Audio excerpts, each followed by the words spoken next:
This may be a little rough. The last book that I wrote was some years ago, a biography of George Wallace, and by the time I had been to about 20 of these such occasions, I was doing the presentation in my sleep. This is my first time to talk about this since I finished the book. So if it seems a little ragged around the edge, you'll know the reasons. First, my thanks to Teresa Kaiser and all her staff here.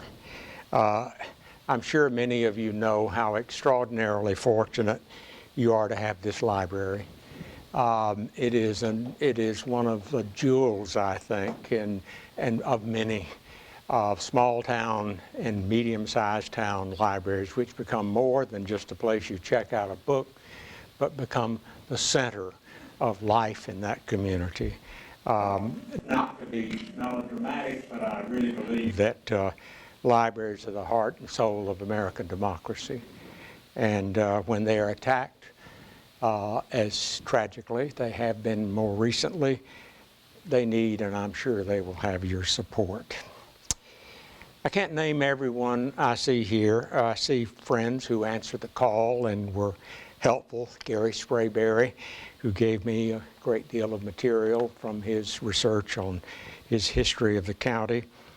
Teresa Shadricks, who I think is here with some of her students, and who valiantly answered the call whenever I said, desperately, I need this deed from the courthouse or whatever, and I don't want to drive all the way from North Carolina.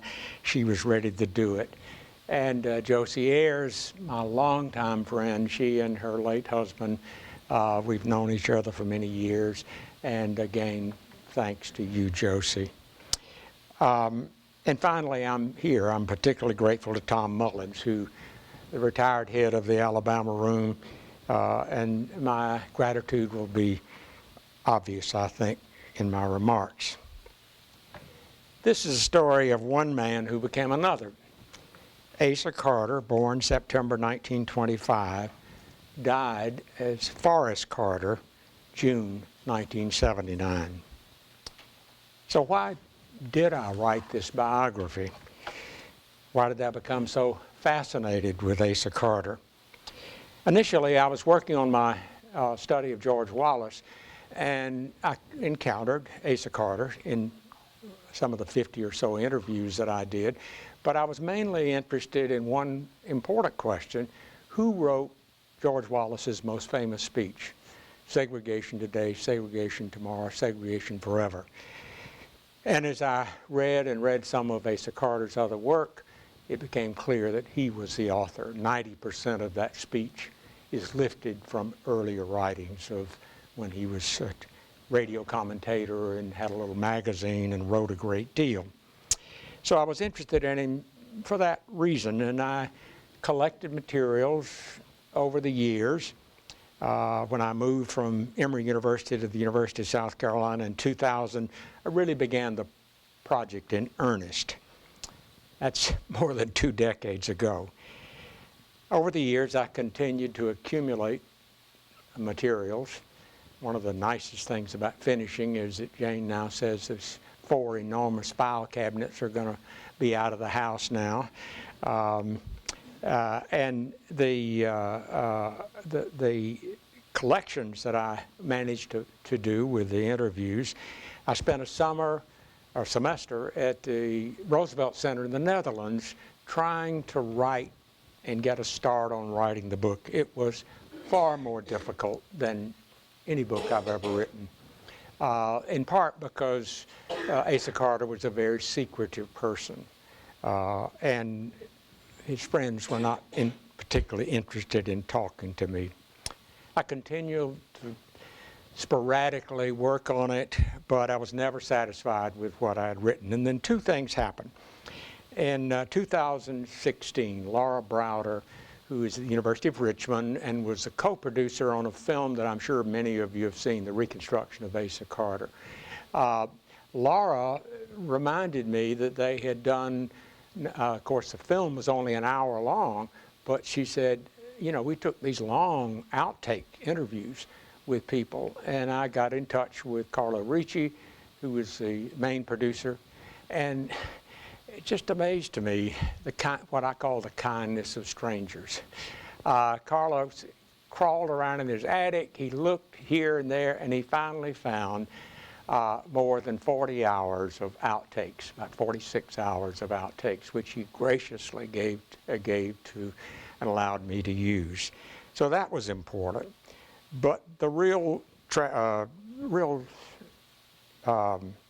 breakthrough for me in turning this from something more than a kind of dry recounting came as tragedy. And that took place in January of 2018. Fred Berger was a distinguished reporter at a number of places. He ended his career here in Anniston as a reporter for the Anniston Star. And like me, Fred had been fascinated with Asa Carter. And about the same time I started collecting materials, he did as well. And over the years, he collected a great deal of material. The written material I pretty much had. But Tom Mullins, when Fred tragically died at a very young age, particularly from my perspective,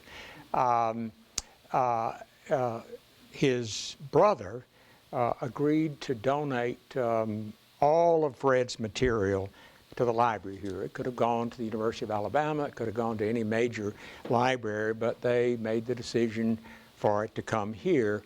And that was an extraordinary turn of events for me. It could have been awkward.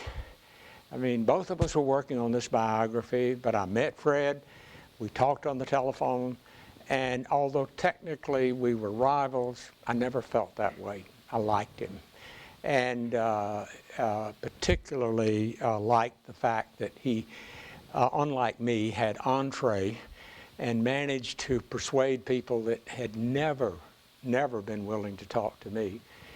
He sweet-talked them. He was very patient over a period of time.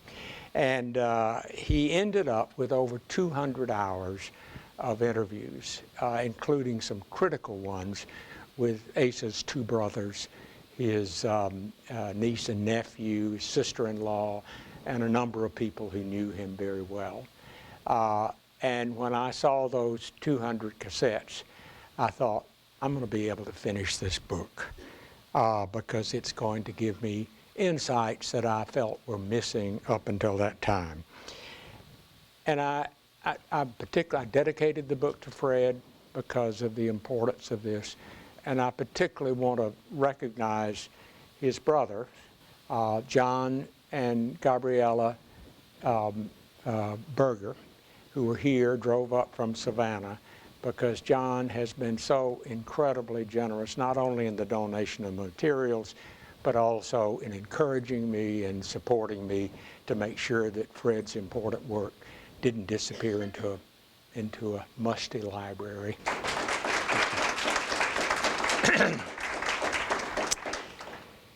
Okay, as I said, these materials, for the first time, made it possible, I think, for me to get a different, more personal kind of insight into him. So who is Asa Carter? Well, you've got all afternoon, don't you? I'm going to give you a very, very quick run-through here of his life. For the benefit, some of you will be familiar with the outlines of his story. For those who are not, it is really going to be one of those rapid-fire kind of run-through of the life. And remember, this will not take the place of reading the book. This is, although it may allow you to pretend you've done so. He grew up, of course, near Darmanville, and this was a house that was bequeathed to his mother in 1926. I'm sorry, it was a little later than that, 1931. He was born in 1926. And it's a farmhouse, had an outdoor privy, but by the standards of particularly of the 1930s, the family was actually middle class. The father worked with a soft drink company. He had a little store. He had his farm, a dairy farm as well. And they grew up outside Oxford there on the farm off Choccolocco Road. And he attended Oxford High School. He was the co-captain of the football team. This is the senior picture of his. He was handsome. He was, everyone that Fred talked to and I talked to said he was the smartest person in the class, well liked, totally uninterested in politics and history. He loved sports. That was his thing when he was in high school there. And then he graduated from high school in 1943. And like every young man, he was then facing induction into the service. And instead, because of his outstanding academic career and his leadership, he was one of a handful of high school students who were chosen, or high school graduates who were chosen to attend Naval Officer Training School, which in this case was down in Mississippi.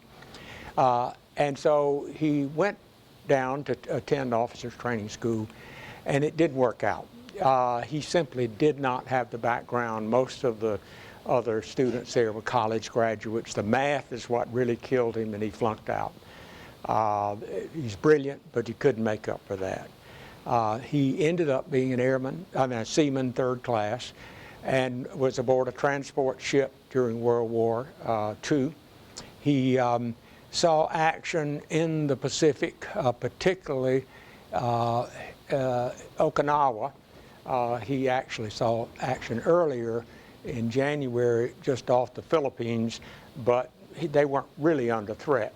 But in April of 1945, he was on this transport ship, and he volunteered, as several people pointed out. He didn't have to do it. He volunteered to be the radio officer on the LSTs, the landing crafts that took the Marines from the ship to the shore.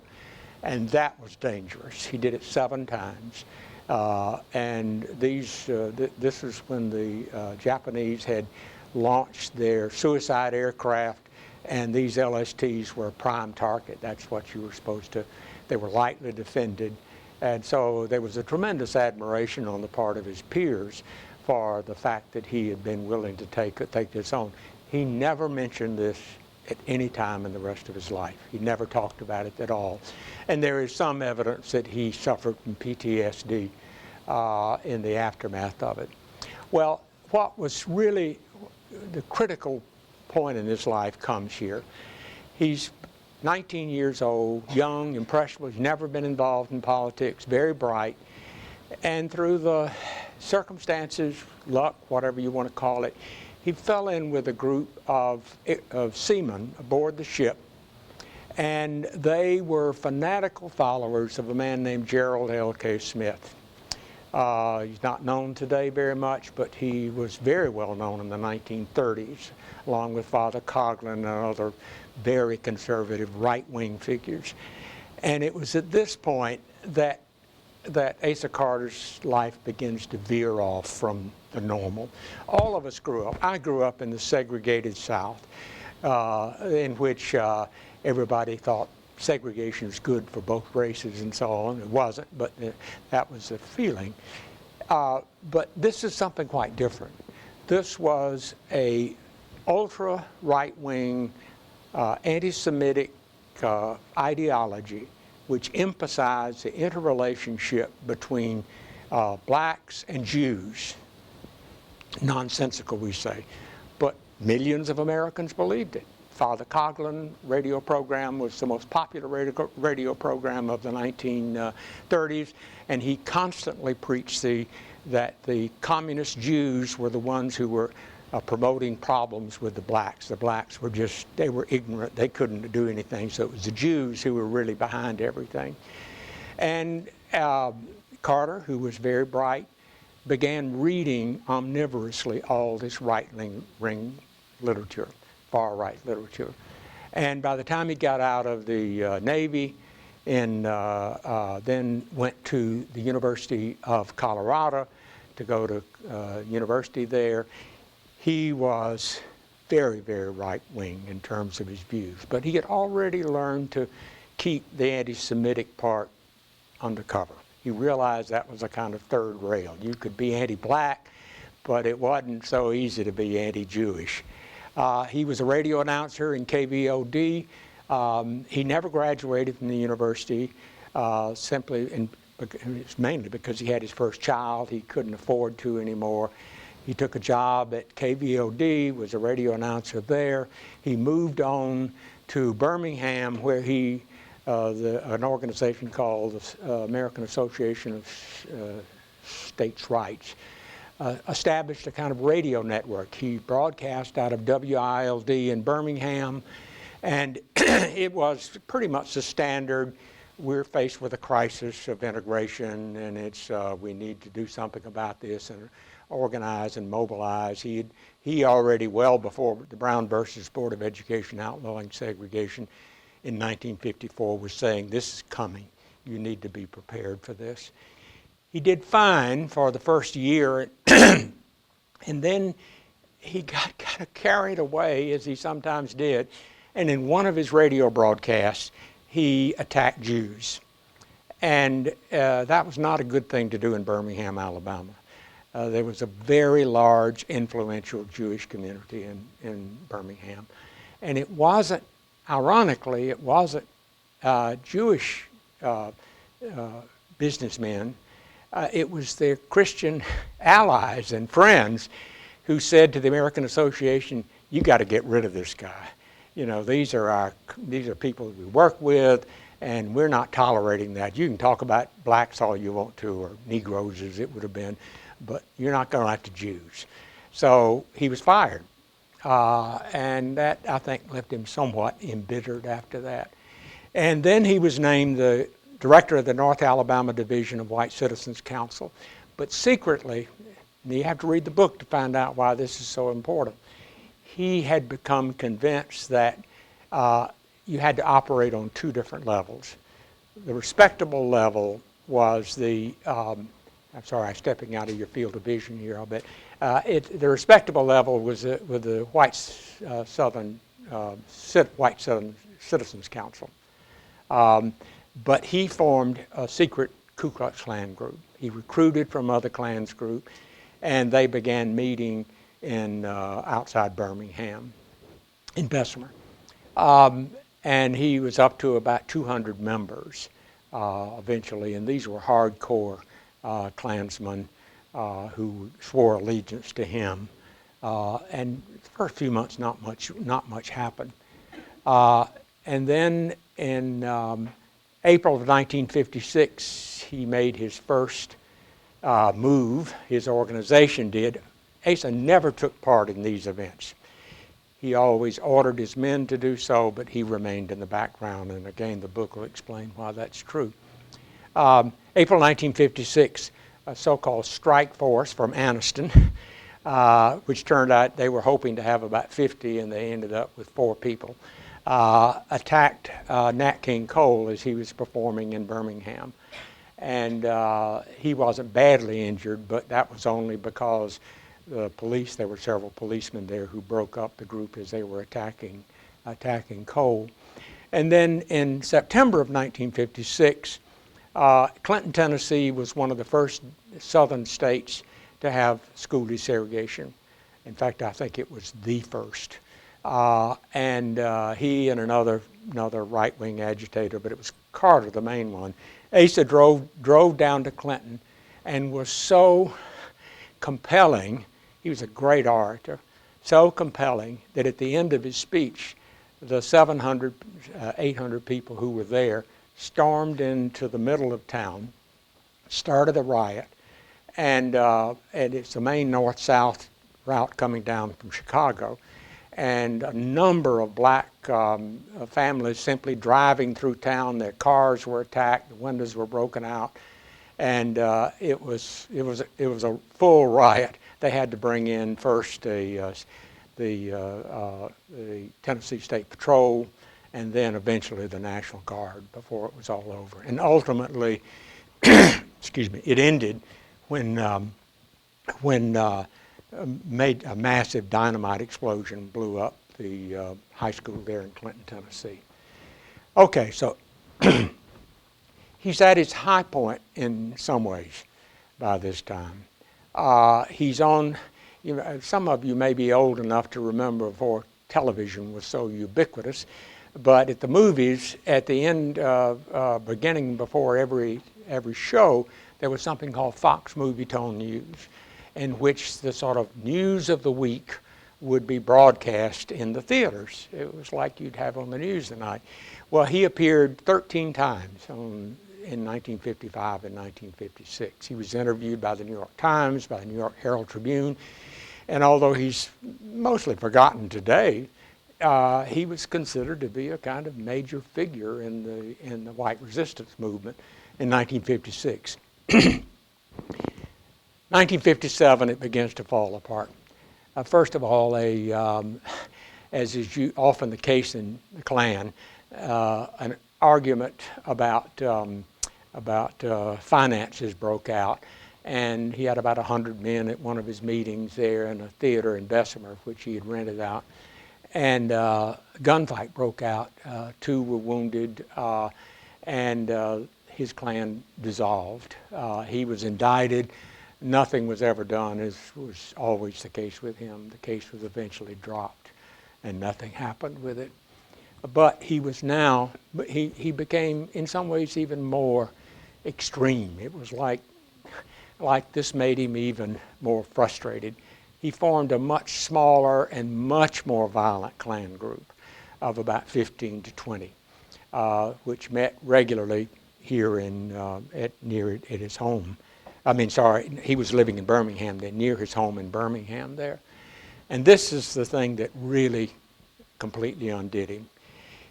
He was really infuriated about the Reverend Fred Shuttlesworth, black civil rights activist minister who was fearless, determined, and didn't back down from anybody.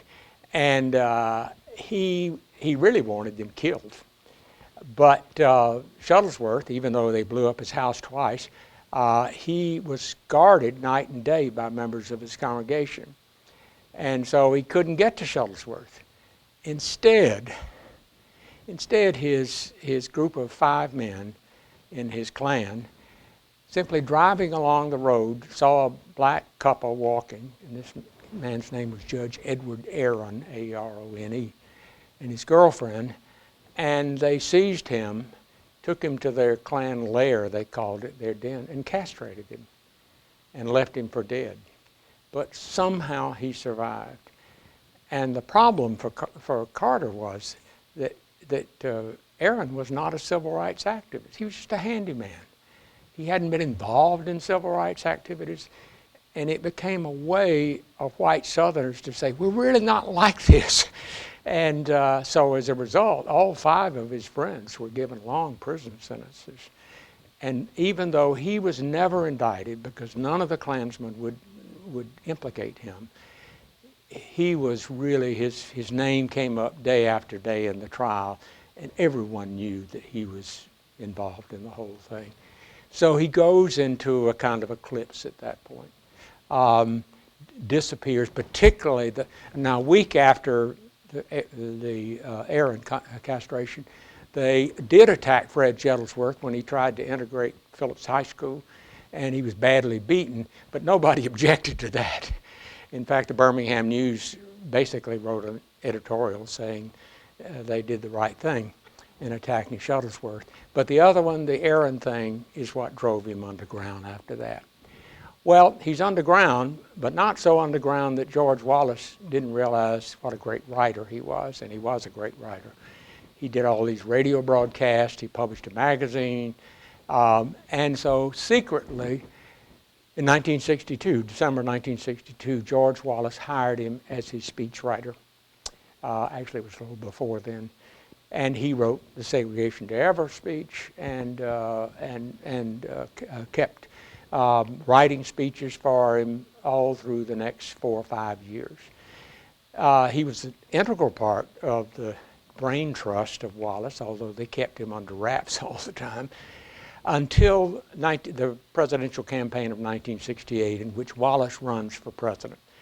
And by that time, Wallace had begun to back off of his explicitly racist language and he used coded language, but he backed off and he began to emphasize other issues. And Carter, who was focused on the race question, became furious with him and broke with him and ran against him as a candidate for governor in 1970. This is from a television broadcast in which he is essentially, as you can now look back at it and read the transcript, I had it transcribed, he's saying goodbye to the people of Alabama. He's saying, I did what I could to stop this integration, and it's over. I've lost. I won't be back. Well, he wasn't going to be back because the next year he got together with a Texas oil millionaire named Don Josey, who had supported the Wallace campaign, and they had become good friends. And they worked out a whole new history in which he would move to Abilene, Texas, and instead of Asa Carter, he would be Forrest Carter. And he would then become a Cherokee American. And he had this whole backstory as a Cherokee. And I should emphasize, he's brilliant. He really was.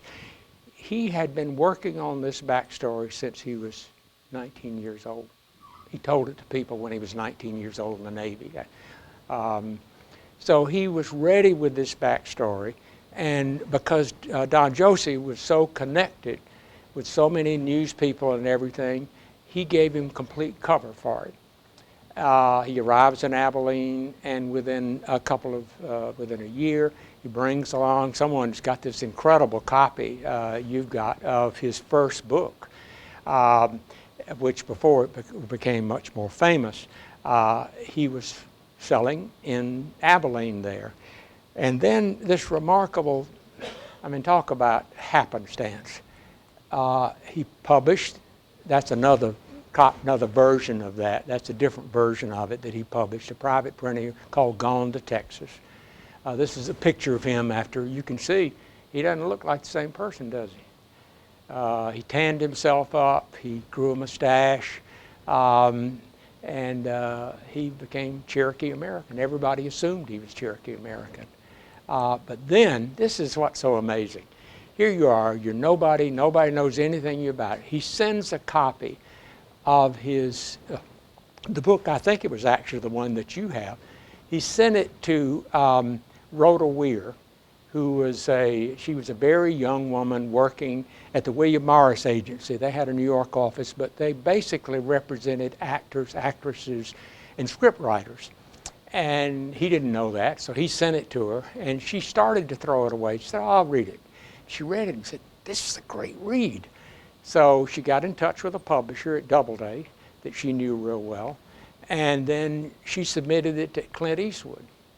And Eastwood loved the book.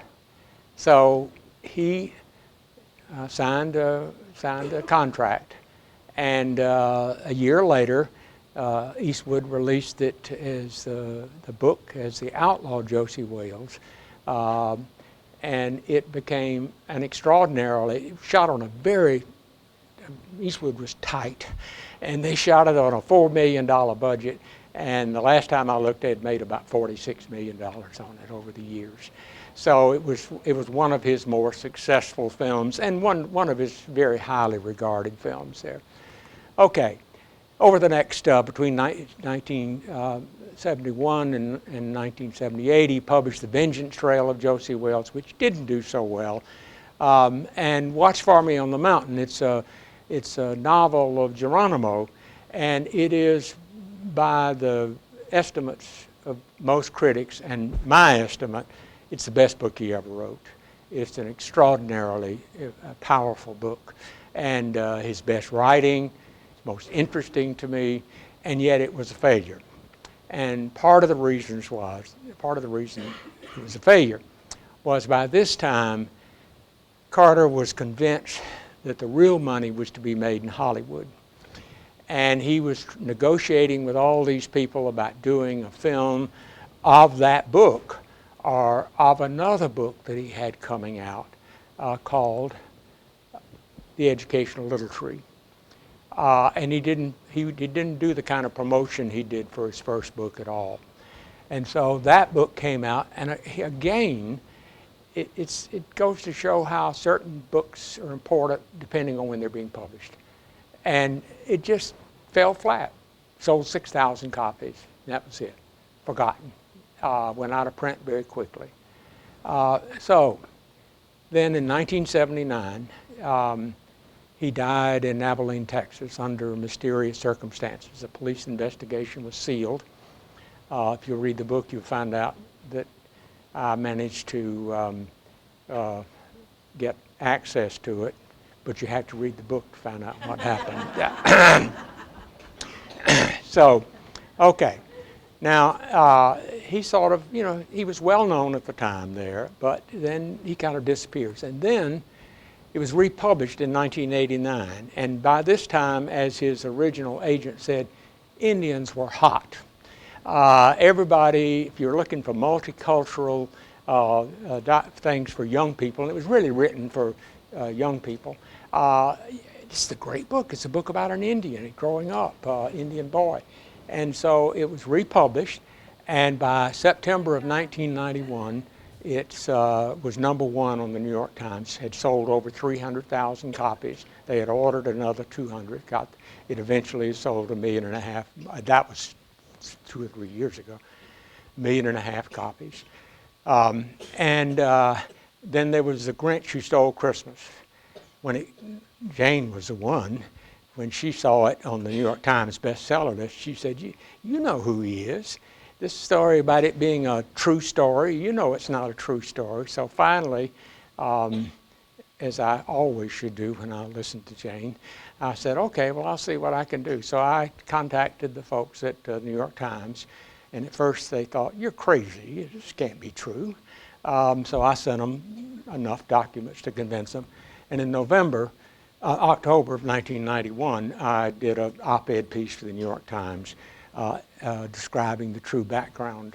And it was a big news for about, you're famous these days for 30 seconds. In this case, it lasted a whole week, I think, there.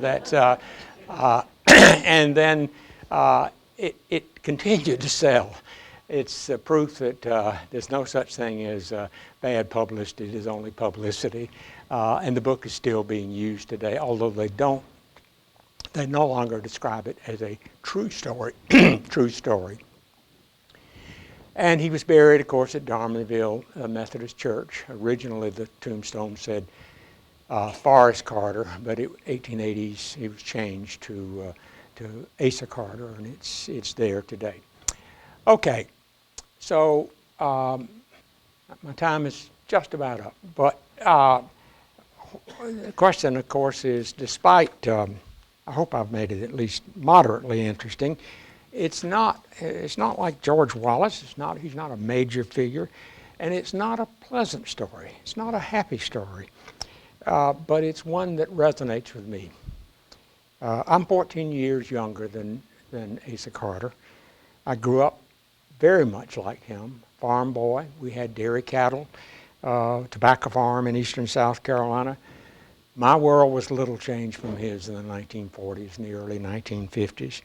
Like him, I experienced the same challenges, crises, changes in race relations in the 1950s, segregation. There was this great struggle over ending segregation in the South, and yet I took an entirely different path. In some ways, I wanted to know how this went wrong. How somebody who was so brilliant, so well-liked, and well-liked, I mean, one of the most interesting interviews that Fred did was with a black playmate of his who said, I got razzing sometime, but Bud, they called him Bud. Bud never said anything to me because I was black. So something really strange happened in his very young age. And I wanted to find out what that was. Still, I can understand why we might want to put it behind us. It's a painful story. It's painful to me. I grew up in the South. I spent most of my career in Georgia and South Carolina and live in North Carolina. I'm a Southerner, a white Southerner who bears some of this burden. So why bring up such unpleasant memories? And here I want to read a couple of excerpts, close with a couple of excerpts from the book. I wrote it partly as a warning. Asa Carter's story seems to come from a different world. His ideas were extreme, even at the height of Southern white resistance to integration. Although he and other far-right racist and anti-Semites and fanatical anti-government activists reached hundreds of thousands with their low-power AM radio broadcasts, conferences, pamphlets, mimeograph newsletters, and poorly funded newspapers, they were never able to organize a large movement at a time when the mainline press ignored them or dismissed them as extremists. You don't have that anymore. But their words and their ideas are more than echoes from the past. The rise of the internet and the growth of social networks have bypassed the traditional information gatekeepers who ignored Carter and his friends. And tragically, in the United States and other open societies, this social media has heightened political divisions and eroded trust in all of us, heightened bitterness, created the world in which we see each other as enemies, all the time spreading disinformation and normalizing threatening and often violent hate speech. Cole Porter's hit song from his 1938 musical suddenly seems up to date. On social media, anything goes. Perhaps Kevin Phillips' 1968 observation remains true. As he explained to journalist and historian Gary Wills, the ultimate secret of a successful politician in this era is knowing who hates who. As I finished this manuscript, I remembered the late Milton Mayer's post-World War interviews with Germans. These were made in 1947, 1948, an American journalist who went there. He was Jewish, and but spoke fluent German. And he interviewed all of these individuals who were not passionate Nazis. They didn't really support Hitler, and yet they lived with it. None of these interviews were more powerful than Mayer's conversations with Heinrich Hildebrandt, who described the gradual habituation of the people, little by little, to take one step and then another into the darkness. Each act, each occasion, each bitter division in our society was worse than the last, he said, but only a little worse. And so you wait for that one horrific event, thinking that when the shock comes, your fellow Germans will unite and join in resisting this awful man. And then it is too late. So I saw this as a kind of warning, what these ideas can do to us when they spread from a very tiny corner of the world to a much larger place in our lives. We may suspect, I wrote, that the voices we hear are an echo of our own, and the movement we see is our own shadow. That's what historical novelist Hilary Mantel said. But, she said, they're not the same. Still, we sense the dead have a vital force still. The dead have something to tell us, something we need to understand. For me, that conversation with voices past can become, as Leo Tolstoy said, a form of moral reflection. And the story of Asa Carter and the history he lived might help us make choices about how we should live, even if it means exploring some of the darkest corners of our history. Thank you very much.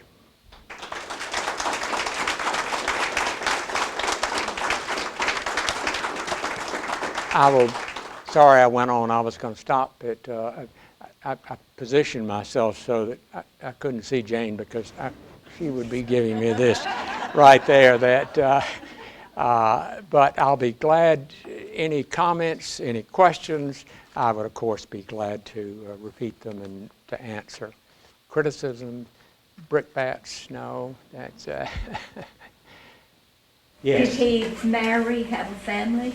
Yes, and I do describe that at some length. He had 4 children and was married to, she was Thelma when she was growing up, but India is what the name that she eventually became known by. And yes, I do a great deal with his family. Is she dead now? Yes, she died, but not that long ago. His brother Doug died. He ran for governor in Alabama, and the other brother I've lost touch with. He's in Greensboro, and I don't know his condition now. They're all old like me, so who knows? He didn't have kids? Yeah, he had 4 children, yes, and some of them have children as well, yeah. Are they in the South? Yes, they mostly are in the South there. And the family did not, Fred was so persuasive. He was able to persuade Doug, and to some extent, and Larry particularly, who they became very good friends, to talk honestly and openly, painfully. A lot of it was very painful. But other members of the family, it's just, I can understand that. That you don't want to bring all this up. I contacted every single person, and no one would talk to me. Do you think perhaps that your book may be placed on the banned book list? Since it appears to be so fruitful. No, it doesn't have enough sex in it. Yes. When he was brought back from Texas, I'm assuming in a casket, they had a closed casket at the Arminville church. Nobody saw it. Does that mean that they beat him up pretty bad, or? Not that bad. It was open briefly because his. Well, that was just for the family, though. Yeah, only for the family. That's exactly right. His mother, India, did not want it to be opened at all, and his mother insisted, and it was opened up for the family. And he did have some bruises, but the funeral home had partly cosmetic. It was pretty much taken care of there. I think there. Yeah. Was there ever an acknowledgment from George Wallace that he knew Asa Carter? Quite the contrary. When I wrote him and asked if I could talk to him about Asa, he never replied. And when Fred wrote him, he didn't reply. For some reason, there was a professor in Abilene at a university there who wrote him, and Wallace replied. And he said, I never knew Asa Carter at all.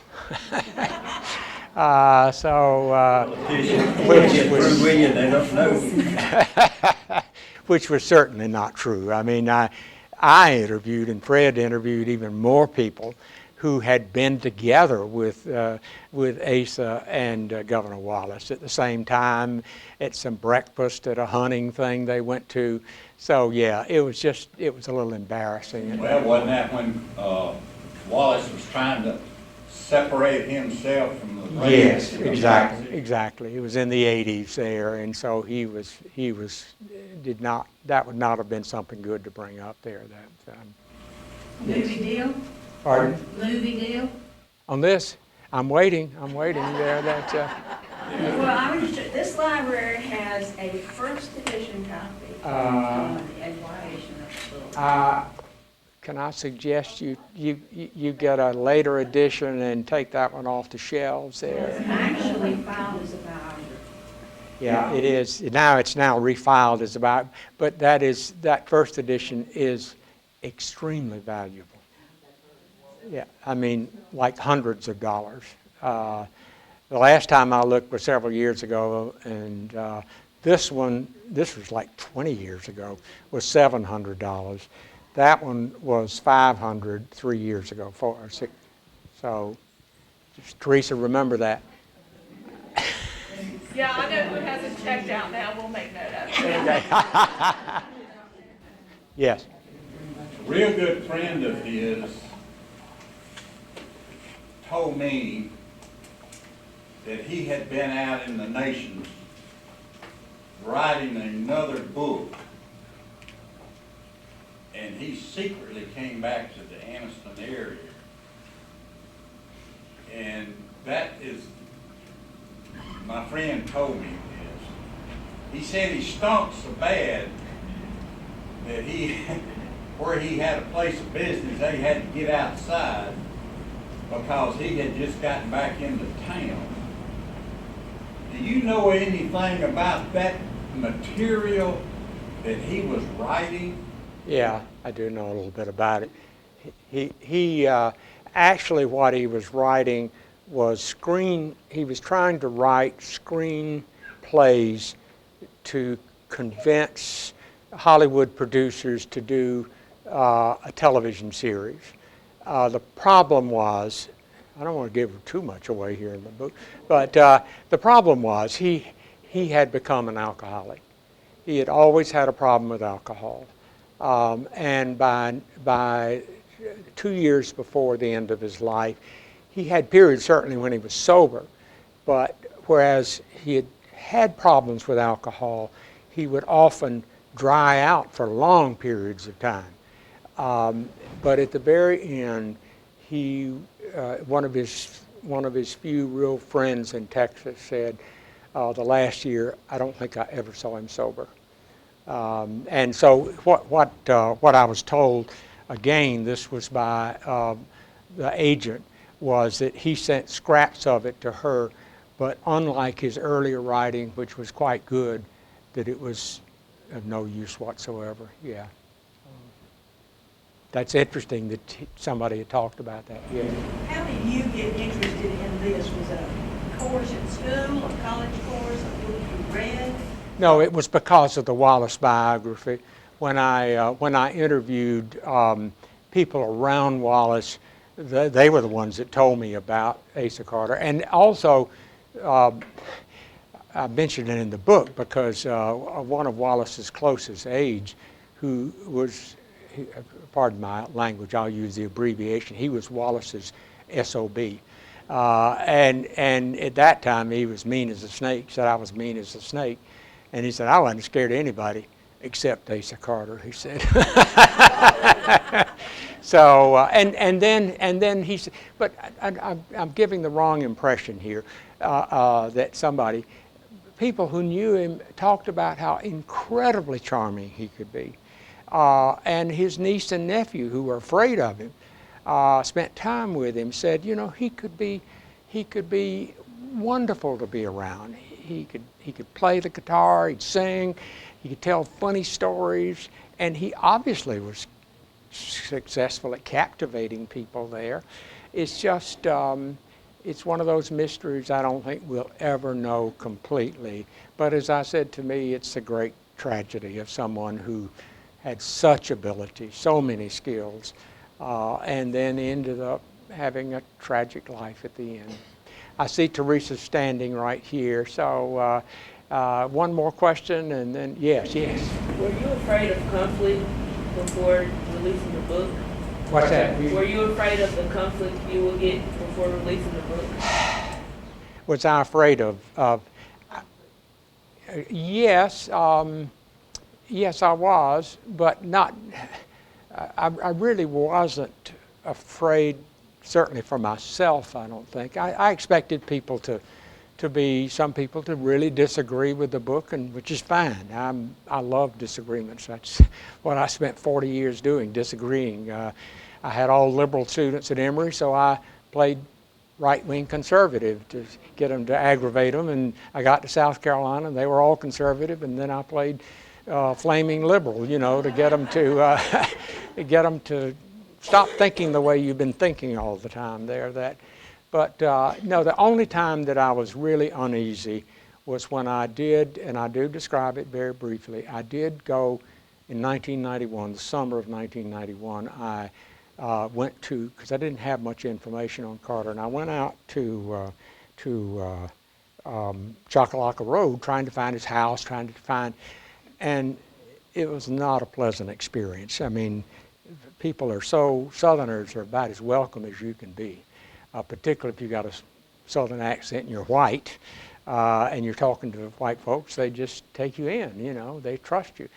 But not when I mentioned Asa Carter, and it made me realize how divisive a force he was, even within his community.